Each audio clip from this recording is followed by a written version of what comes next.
Hello student, welcome to ARA Agriculture Rankers Academy. Today we will study about fundamentals of agronomy. जो आज हम देख रहे हैं ये हमारा लेक्चर 3 है, जिसमें हम देखेंगे एग्रोनॉमिक डिफिनीशन और मीनिंग। पहले मीनिंग देखते हैं। तो देखिए एग्रोनॉमी आखिरी में वाई लगा है, तो ये किस भाषा से लिया जाएगा? ग्रीक। ये सब आपको तो पता ही होगा कि जिन शब्दों के बाद में वाई लगा होता है वो ग्रीक भाषा से लिए जाते हैं। और एग्रोनॉमी दो शब्दों से मिलकर बना है, ager plus culture nomos. Ager plus nomos. अब एगर का मीन होता है फील्ड,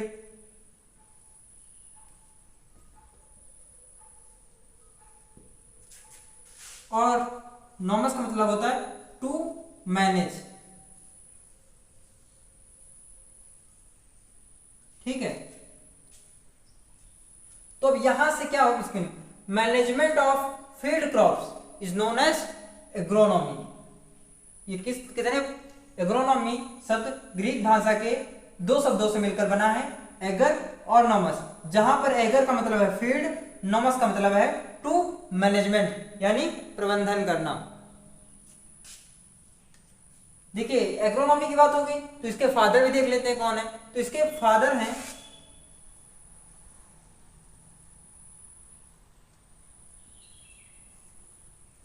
पेट्रो डी क्रेसेंजी। आगे हम देखेंगे एग्रोनॉमी की डिफिनीशन। तो देखिए agronomy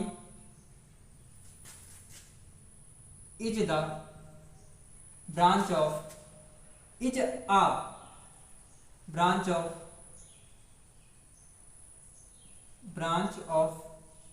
agriculture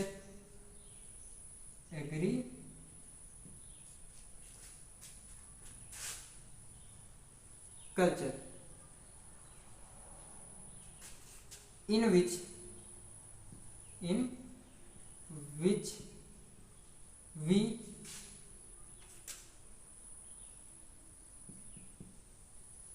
study about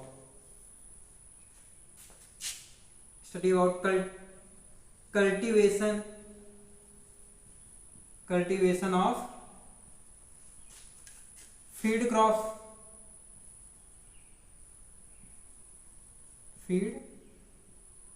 crops and management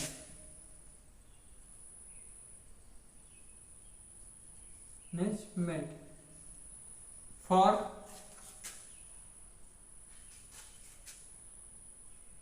economic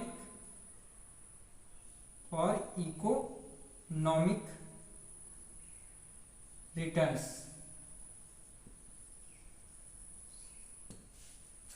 अब इसे हिंदी में आप, ये इंग्लिश की डिफिनेशन, आप इसे इंग्लिश में भी याद कर सकते हैं कि फील्ड क्रॉप्स का प्रबंधन, उत्पादन तथा प्रबंधन करने वाली शाखा को एग्रोनॉमी कहते हैं। कृषि विज्ञान की वह शाखा जिसके अंतर्गत फील्ड क्रॉप्स का प्रबंधन और उत्पादन किया जाता है, जिससे हमें अधिक आर्थिक लाभ प्राप्त हो सके, एग्रोनॉमी कहलाती है। आगे हम पढ़ रहे हैं एग्रोनॉमी की इंपॉर्टेंस एंड स्कोप। इंपॉर्टेंस का मतलब होता है कि इसकी क्या महत्व है, इससे हमें क्या फायदा है, और स्कोप का मतलब होता है कि हम इसे कहां पर इंप्लीमेंट किया जा सकता है। एग्रोनॉमी को हम कहां पर इंप्लीमेंट कर सकते हैं, ये है स्कोप। मतलब एग्रोनॉमी की जो नॉलेज है उसे कहां पर इंप्लीमेंट कर सकते हैं। तो पहला जो है वो है क्रॉप प्रोडक्शन। ठीक है, हमारा अंततः एम जो होता है वो होता है कि हमें ज्यादा से ज्यादा उत्पादन हो, ताकि हम ज्यादा से ज्यादा आर्थिक लाभ प्राप्त कर सकें। तो एग्रोनॉमिक जो चीज का नॉलेज है वो हमारे लिए इसलिए महत्वपूर्ण हो जाता है ताकि हम प्रोडक्शन को बढ़ा सकेंगे यानी उत्पादकता को बढ़ा सकेंगे, तो हमें अधिक से अधिक आर्थिक लाभ प्राप्त होगा। और अब हम आगे देखेंगे second soil management. Soil management जब आप कहाँ किसी क्षेत्र में लगातार कृषि कर रहे होते तो वहां पर जैसे ये देखिए, जैसे ये कोई कृषि भूमि है, यहां पर आप कोई लगातार फसल उगा रहे हैं, तो ये फसल के लिए जो तत्वों को, पोषक तत्वों की आवश्यकता होगी वो धीरे धीरे इस से तो गायब होती जाएगी। जैसे कोई भी तत्व है, आप ले लीजिए आयरन है, अगर किसी आयरन की आवश्यकता है तो वो तो धीरे धीरे कम होती चली जाएगी। इसीलिए हम इस हिसाब से कृषि करते हैं ताकि अधिक से अधिक लाभ प्राप्त करते, प्लस कृषि भूमि को कोई क्षति ना पहुंचे और सॉइल की फर्टिलिटी उतनी ही बनी रहे और वह उतनी ही उपजाऊ रहे। इस हिसाब से कृषि की जाती है, जिसमें जैसे मिक्स क्रॉपिंग ये सब हो गया और वीड्स का मैनेजमेंट करना, ये सब भी सम्मिलित है एग्रोनॉमी में। आगे देखिए 3 नंबर में proper method of tillage. Tillage की जितनी भी प्रक्रियाएं होती हैं उन्हें सही तरीके से कहां पर करनी है, कितने समय करनी है और उनकी किस मात्रा में करनी है।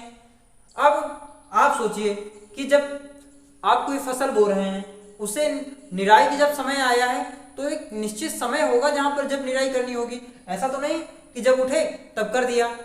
तो जो प्रॉपर मेथड्स हैं टिलेज के, उन्हें सही समय पर अपनाया जाना चाहिए और सही तरीके से अपनाया जाना चाहिए ताकि उत्पादन अधिक से अधिक प्राप्त हो और कृषि भूमि को भी कोई क्षति ना पहुंचे।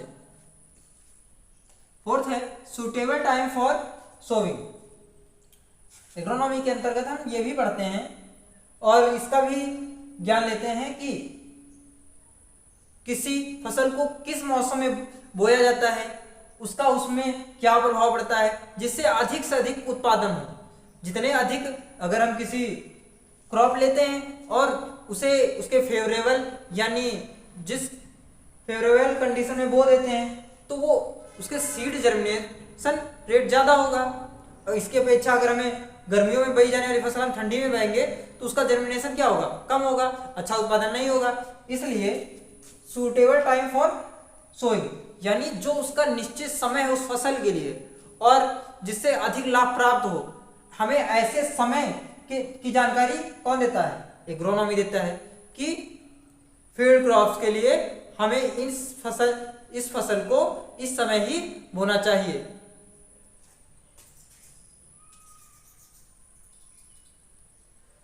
अगर आपको हमारा ये लेक्चर पसंद आया तो आप हमारे चैनल को सब्सक्राइब कीजिए और शेयर भी कीजिए। इसी तरह हम अगले लेक्चर लाते रहेंगे। धन्यवाद।